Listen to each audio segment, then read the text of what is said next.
So first you go to your terminal, new terminal, then you type in this, you install it, then you copy paste this into the JS file that you need. Everything's going to be in the description. Then you go to this website right here, and then you type in whatever you need. So say I want to look for cards. What is cards? Cards is this thing right here, and I want this template, so I just copy paste this code and I paste it into my view, in my JS file, and I say I want in my website I want a card right here.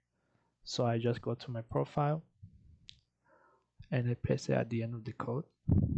I just paste what I had in the website, I refresh, and you see it's right here. Say I wanted to center this text, so what I had to do is put the class name right next to the card section. Class name center. Then if I refresh, you see it's right in the center. And the beauty of this is that I can just like copy paste the code as much as I want. I copied it 3 times, and it's 3 times here.